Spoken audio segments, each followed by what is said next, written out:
Hey, everybody, welcome into the Woody Hayes Athletic Center, and happy Freaky Friday from the Podcast Daily. It is Bill Landis and me, Austin Ward, talking about Ohio State's defensive backs after the secondary. Everybody in the secondary was out there. The whole group. Easy for me to say. Yeah. Cornerbacks, safeties, Perry Eliano, and Tim Walton all talked on Thursday, which was yesterday, obviously. And there will be a scrimmage tomorrow, Saturday. We'll be back for that. So we'll preview that. We have one member of the secondary that joined us. It was Cameron Martinez. Just picked that name randomly out of a hat. and he was willing to join us. So that interview will be at the midway point of the show. And now Bill's going to talk about what he learned. So it was a lot of running around to try to glean some things from a whole lot of people who talked on Thursday. I think maybe separate from learning stuff about some individual guys, while I have no idea what they're going to do with all these pieces, and we probably should talk about that, I don't know. I feel pretty good about the prospects of this secondary.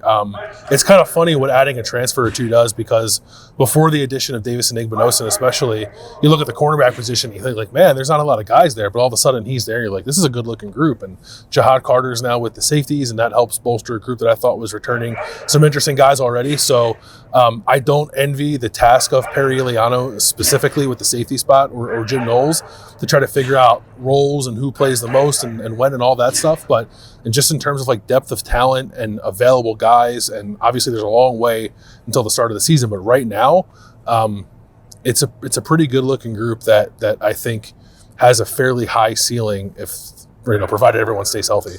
Yeah, I mean, normally if the situation is I don't know where everybody's going to play, you'd say, well, that's not a good thing. Yeah, and maybe to some extent for Ohio State, it's not the ideal scenario. I'm only just trying to think of it the other side, if they're not getting reps in one spot, if they're not getting to learn the scheme directly. But I'm not sure that that's really a problem for Ohio State with what they're doing in spring. I think for the most part, there's been enough consistency with Josh Proctor is here, Lathan Ransom is here, Cameron Martinez is here, Sonny Styles is getting, as Perry Eliano described, a streamlined specific package to get him on the field. Yeah, that was interesting. I'm not sure exactly what that means, although it was sort of suggested that might be like what he did in the Peach Bowl. I assume that it would probably be somewhat more expansive than what we saw in that game specifically. Yeah. But again, some of that comes back to what we talked about with Josh Proctor. If he is making that position his own, and he's 6 years more mature than Sonny Styles. I didn't realize he was 24 years old. Yeah, he's been here a long time. 24 is an old college football player. And it's an old NFL player at some positions. That's right.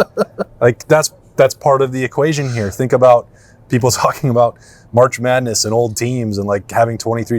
There's a big difference between a 24-year-old man and an 18-year-old. And Sonny Styles is about as developed as an 18-year-old could possibly be. Yeah. But again, that's the situation that they're in.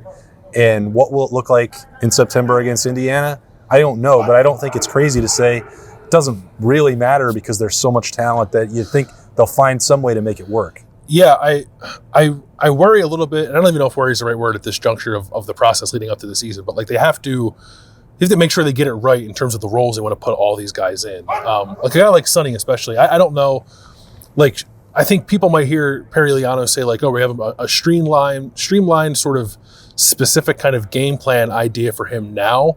And that sort of hit my ears that doesn't feel like enough. Mm-hmm. But if you take it another way, I think it's almost an admission of they realize they need to do something with him.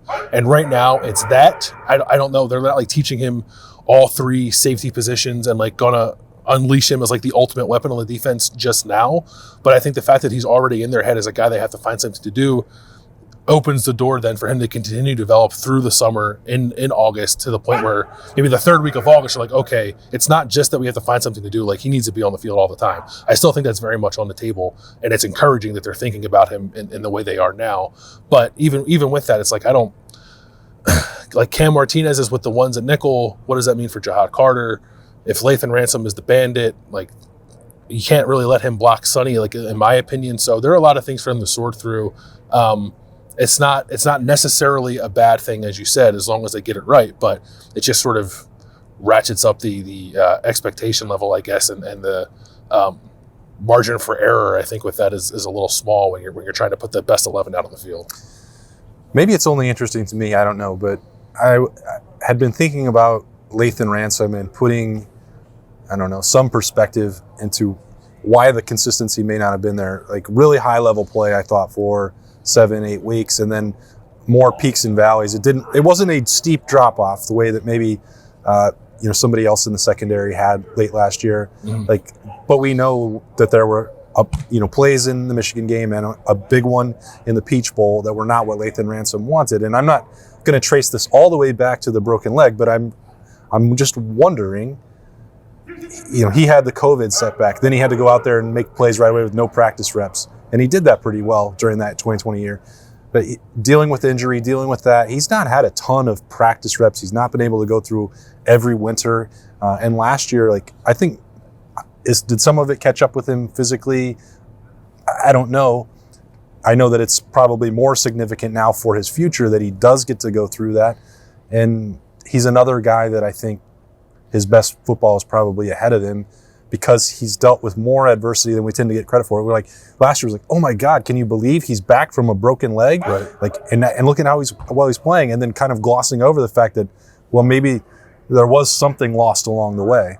I think maybe he might be the best example of what I think Jim Knowles was talking about earlier in the spring when he was discussing the breakdowns in those big games and perhaps not practicing those things or talking about them or having it in guys' heads sooner, like before the week of that game or the month before the Georgia game. I think that's what he wants to do now is talk about those things, maybe even rep them a little bit so that they're not suddenly a new concept that you do, like you save stuff, right, for those biggest games. And I think he was doing that, but then guys found themselves in positions they were uncomfortable or just hadn't practiced a ton. And I think Lathan probably felt that later last season because even if they wanted to do that stuff earlier, he couldn't have done it because he wasn't available. So if now he can rep those things at this point of the preseason and then be better for it in the long run, then I think you'll see a better player. But I agree with he was very good for much of last year. I think he was probably their best defensive back in terms of consistency for the entire season. Mm-hmm. I don't know that one or two breakdowns undoes all of that, but obviously you want to play your best in the biggest games, and you could argue that really nobody at the safety position did, and obviously that needs to be better this year. Yeah, and at corner, I asked Denzel Burke, when everyone says that your attitude is different, what does that mean? He's like, well, it's a personal year. Okay. So the chip is there, and it's two things. We've mentioned this even going into spring. The injury situation was real for him. It kept him out of practice for most of the season. We saw once he finally got healthy, a very strong performance at corner in the Peach Bowl for Ohio State. That's sort of a glimpse at the player he can become. Aside from the health, he looks a lot more put together physically this spring after going through all of that.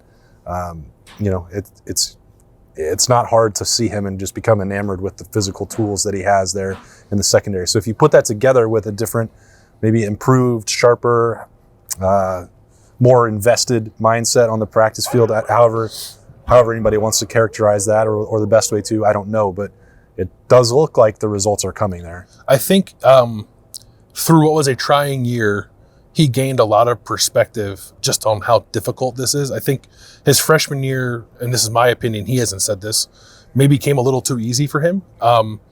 A byproduct of maybe that room not being as good as it should have been when he got here. So he was sort of then elevated to a place that he was ready for. Mm-hmm. But when that happens and you have that success early on, I think you just sort of expect it to come to you beyond that point. And clearly it didn't. Plus he had the injuries on top of that. So if he's motivated by the fact that he didn't play his best football for much of last year, sort of feeling invigorated by the fact that he's healthy, he seems to have taken the offseason very seriously, both mentally and physically. And when you watch him out here on the practice field, he looks like the kind of corner that it looked like he was on the trajectory to be as a freshman. We all want to see Ohio State get that pipeline of first round corners back. And I'm not saying Denzel's a first rounder, no doubt about it. But if he had taken a step back in that regard last year, he seems to be sort of back on that upward trajectory right now. So that's all you can ask for at this time of year. Yeah. What else did you pick up there with the corners?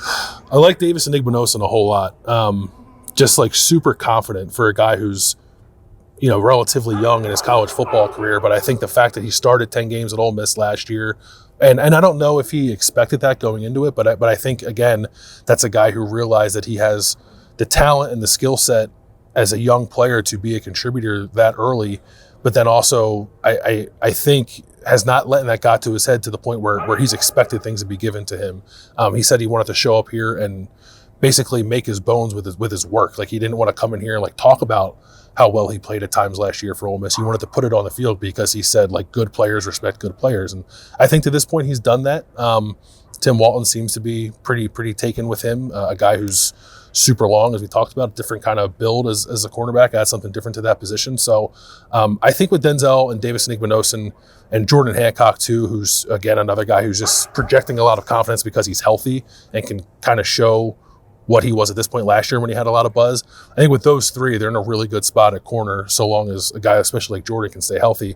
But even then, like, you have Jair Brown behind them, and that kid's certainly not lacking any confidence. And I don't know, they're just like, I think I looked at the safety spot coming in, I was like, that's going to be a really competitive group. I didn't really think of the corner group that way, but now being around these guys, I think they're on the same level. And the hope, I guess, is that on the other side of that, you end up with, 3-4 guys at each position who can play high-level football. Yeah, Jair Brown looks very different after having gone through a winter with Coach Mick, and he made that point himself. Like, he's up to 185. He could still get a little bit bigger. I don't know how much more is necessary, but that's 10 to 15 pounds more than he was playing at last year. And you wonder, like, well, A, he's a true freshman, and B, that's not really the size that you need to go up against, high-level wide receivers, physical, and play physically out there. Like, he wasn't really ready to do that, similar to, a lot of guys. But it's rare that you're going to come in and do that right away. But now you add the, natural athleticism plus the strength to do that and compete. That's there's a good group for Ohio State to build with there at corner. I think the future is pretty bright in the secondary. Cameron Martinez can play a role in that. We're going to talk to him right now on Freaky Friday. All right, we're in here in the Woody Hayes Athletic Center on a Freaky Friday. We found another very special guest, someone whose name has come up on this program at least once, maybe twice, or 100 times. Berm isn't here to talk about it, but the rest of us know Cam Martinez quite well as well. Halfway through spring, does it feel like you guys are close to done? There's a lot more work to be done. How do you approach it? Man, I kind of approach it as kind of just like, it's still the beginning for me. It still kind of seems fairly new, but the crazy thing is it's just happening fast. And that's just one of the things. I mean, I think it's helped me, though, too. Like I said, I'm just really taking it day by day, just trying to live in the moment, honestly. Do players look forward to spring ball as much as we do, just like to get to see football? You guys get to play football a little bit early, but I know that you spend all year, like, maybe there's relief. You don't have to go hit somebody every day.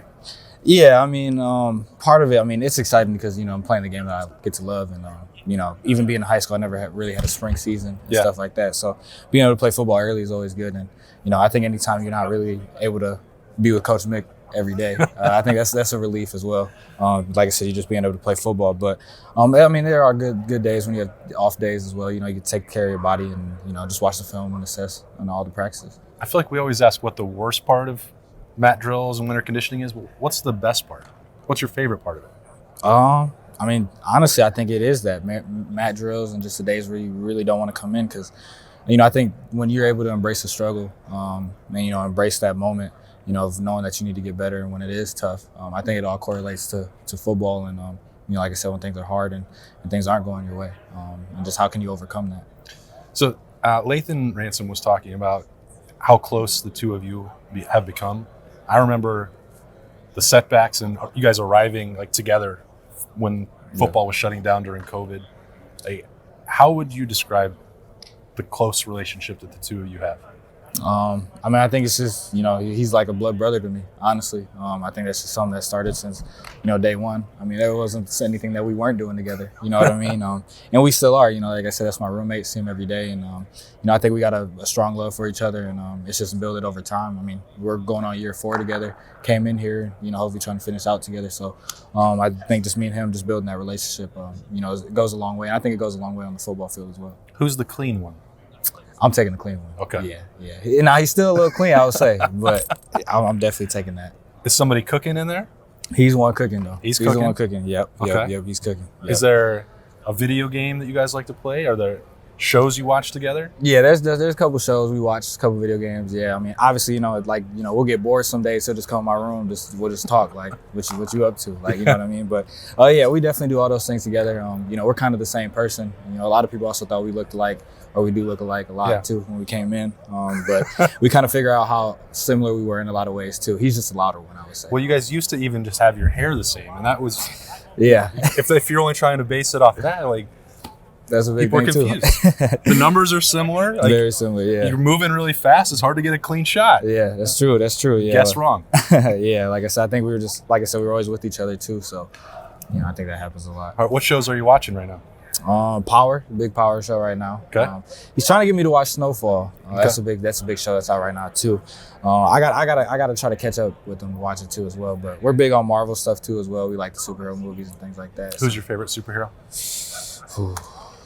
I'm a big Batman guy, I'll say. Okay. But he's in the DC universe. Yeah, well, now we're switching over we just universes. transitioned a little bit, yeah. But superhero, though, I'm going Batman for sure. I do agree with you. Batman is the best.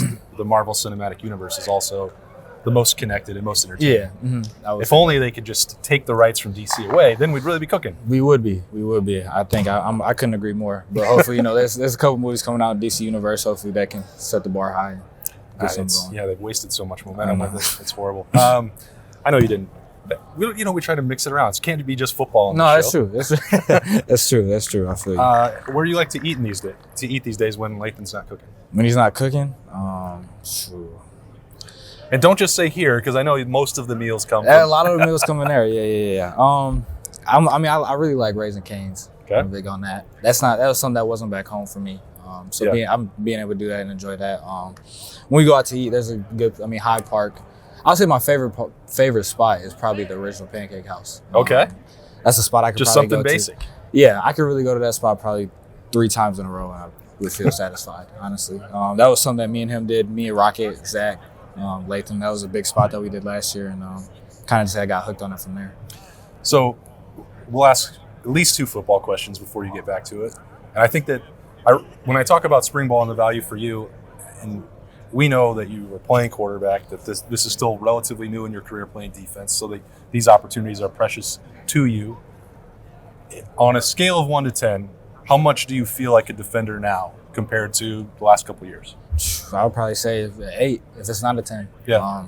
I think this is the confidence I had going in to spring ball.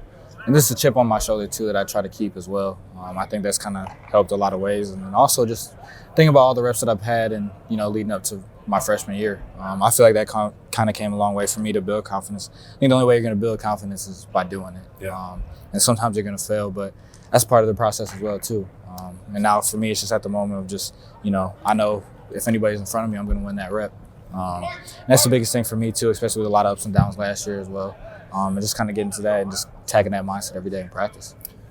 Do you feel, just because you brought it up last year, do you feel like you're being too harshly judged on one play?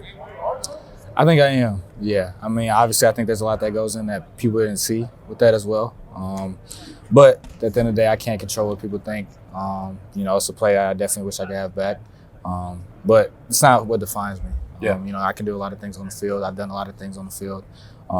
And I don't really let one play beat me up at all. But like I said, that's just the world's judgment. That's how they, choose to think about it. Yeah.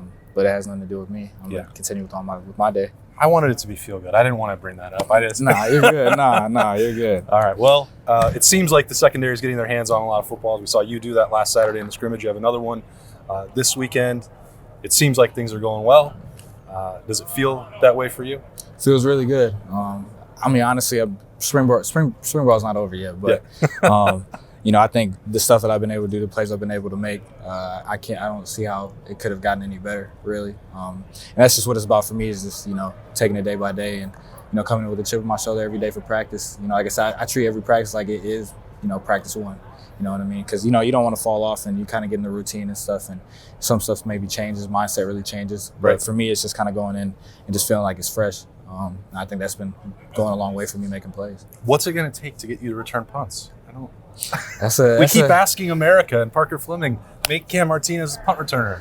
That's still a Coach Fleming question. I'll just give you that one. I'll leave you with that. That's still a Coach Fleming question. Yeah, that's the fair and correct answer. You can't do anything about it. I just said you should do what Marvin's doing and just hop out in the drill. Like, he's not going to be a punt returner. Like, nobody's stopping him. He just No, really. I think, just about, everything that I put in this and how comfortable I am now, I probably should just do that. Just jump in. It's a good idea. I'll try. I'll think about that. I'm an ideas man. That's what I'm here for. All right. It's been Freaky Friday. We really appreciate Cameron Martinez jumping on us for a couple minutes. He's halfway through spring camp and having a good one. And we appreciate his time as always, as we have now for 4 years. I can't believe it's been that long. Still more good football ahead of this young man at Ohio State, and still more show ahead of you on Freaky Friday. Thanks to Cam for joining us on a Freaky Friday interview. Lots to break down there with his superheroes and living with Lathan Ransom. I think that'd be a fun room to, just drop a microphone in there and let them do a podcast down the road. It's an interesting idea. Yeah, stick that in the pocket. Yeah, just put it back there. Double coverage, something like that. They will be on the field tomorrow morning. Student Appreciation Day starts at 11:30. For Ohio State students that are loyal listeners to the podcast, make sure that you come hang out with us and then see the Buckeyes in that order at 11:30. maybe not in that order. In the Woody. I believe the Roosters food truck is going to be here. It's usually a great atmosphere for students and a glimpse, a little bit more informative sometimes than what the actual spring game is in the Horseshoe. Yep. So don't miss that opportunity. We certainly wouldn't. No, I like Student Appreciation Day quite a bit, and I was nervous that when Urban Meyer left that they were going to do away with it, because it felt like the nature of how open college football programs want to be was changing, and I was like, oh man, I hope that Student Appreciation Day is not a casualty of that. I'm glad that it's back. It was great last year, standing behind C.J. Stroud and watching him run the offense and trying to sort of look through his eyes about where he was going with stuff. Obviously, very high level quarterback play, but we can hopefully do some of that again on Saturday with Kyle McCord and Devin Brown too. It is I honestly, if you can get in here, I think it's almost better than the spring game. Yeah, it definitely is. Yeah. You could have done some of that too. You're a ball placement specialist. I am a ball placement specialist. Yeah, that's right. That's what they used to call me back in Philadelphia. Are the people that you're watching this week different than the ones you had in mind last Saturday? I can't remember what I said last Saturday, so I don't know. I want to watch the right tackle battle more intently than I did the last time we were in here. The last time we were in here, you're trying to kind of get eyeballs on everybody, and the result of that is, you learn some stuff, but you don't get maybe the full picture at important position battles. So I want to watch Tigger Shabola and Zen Mulhowski more closely than I did the last time we were in here going against guys like, JT Tuimoloau, Jack Sawyer, Kenyatta Jackson, because you sort of felt that the defense was getting the better of that spot in the scrimmages that we watched. And, that was kind of without watching exactly how it happened. You just sort of saw the end result. Mm-hmm. I kind of want to watch how it happens now, the start of the play, the get off, the footwork, that kind of stuff, to just get a better feel for where that position is. Yeah, I think it's sort of like game week, right? First scrimmage to second scrimmage, you need to see some improvement there. It's not going to stop. Zen Mulhowski and Tigger Shabola are going to have to keep going against really good defensive ends, really talented pass rushers. But how many more reps can you take away from them? How many more can you win? How much more protection can you give Kyle McCord or Devin Brown in those live situations? There has to be, this is something that we talked about going into spring. They get to determine, Zen Mulhowski and Tigger Shabola, how much Ohio State needs to consider the May transfer portal window. Nobody likes talking about that. It's not the desired outcome by anybody in here to have to do that, but it's up to those two to show that. And you only have 15 practices. That's a small sample size, but a couple of them have more importance than others. So what did you do in the first one? And it doesn't have to be perfect. You don't have to grade out a champion in that one. There has to be noticeable improvement by the second one, because by the time you get to mid-April, the spring game performance is not going to matter. This coaching staff, whether they want to talk about it publicly or not, they'll have made up a lot of their opinions about what this team needs and what it's going to look like by the time training camp rolls around. So there is more importance on that. It's not going to be do or die or else, but it's a very significant mile marker. Yeah, there's not an expectation to play mistake-free. I don't know if you think that's the case when you're in August. I don't think that's the expectation. But every time we talk with Justin Fry, he talks about, You make a mistake, we talk about the mistake. If you go back out there and make the same mistake again, that's a problem. If you go back out there and make new mistakes, that's fine. I think that's normal growth. So whatever it was, and we didn't get to like pick his brain specifically on the scrimmage to see how he felt about that group. So it's more like theorizing. But whatever he saw the last time they scrimmaged, and also the secret too is like they do scrimmage stuff throughout all of spring. It's not just on those Saturdays. Right. So that very well could have happened on Tuesday and Thursday too. But whatever mistakes were made the last time we were in here, if those are sort of wiped away and you're working on new stuff now, then that's fine. If you come back in and they're still doing the same stuff they were doing last week, that's an issue. If they're doing the same stuff 2 weeks from now, that's probably even more of an alarming issue. But I think they are willing to give both those guys, Tegra and Zen, a little bit of runway here to show that they have what it takes to be the starting right tackle. And it's a little complicated because of that May transfer window, and you have to get it right. But I don't know if they feel like they need to have a solidified starter at that spot coming out of spring practice. I don't really think they do either. Yeah, I mean, they don't have to pick between Tegra and Zen at this point. Yeah. They need to believe that one of them can do it. Yeah. Yeah, I think that's fair. Going to probably watch the quarterbacks. Just a you will? Yeah. I think that's smart. It's probably worth some time. Yeah, probably.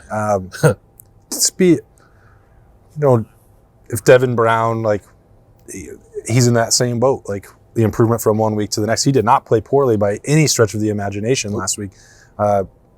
Maybe even over the top praise that I put on Kyle McCord was more about, I think, him being ready to become the starter, and nothing's against what Devin Brown did. And you and Byrne made the point that the nature of these scrimmages where they're wearing black non-contact jerseys may prohibit Devin Brown from showing what makes him different a little bit. But I think there's maybe an element of that that's true for Kyle McCord as well. Like, he kept it and wanted to run in a, zone read short yardage play. Like, it wouldn't have mattered if somebody hit him. He was going to score. Right. So, I don't know that matters a ton, but I think that Devin Brown he is certainly somebody with a confident mindset, and he will want to, he'll be aware, whether he cares what people think or not, he'll be aware that the perception is that Kyle has taken the lead and he's going to be the starter. And I think he'll want to, take another step forward. We know how competitive he is. He shows that. He was still doing that, reacting to plays that didn't go his way last week. So I think he'll take that probably personally. Yeah, I think he will. I wonder, too, it's just the way that the quarterback kind of rotation worked out the last time we watched a scrimmage. Kyle got the last drive, and it was probably about as game-like as you're ever going to get inside this building. Yeah. And the competitiveness was palpable. Kyle's energy was as well. I am hopeful that we might get to see Devin in a similar situation on Saturday. Not that it will give him a leg up. It's just like, I thought that was an interesting sort of like data point to have on Kyle McCord and how he reacts in those situations. I'd like to see it from Devin Brown too. Here's the ball. You're on the 50. The game is on the line. Mm-hmm. Go score. And the offense did it with Kyle McCord, and they ended up winning that winner-loser day by a narrow margin. I'd imagine they'll be keeping score in a similar way on Saturday, and we'll see if Devin's the guy that gets to try to do that. But I'm eager to see it, just to kind of see how he handles that. Excited to watch the receivers again. Like to see if, like a guy like Carnell Tate, right? Like, he was awesome, I thought, in the practice that we got to watch. Lost his black stripe that day. Does he come out and look awesome again? Mm-hmm. And then if he does, like, I think that's what coaches talk about when they talk about like stacking these days and stacking these performances on top of each other.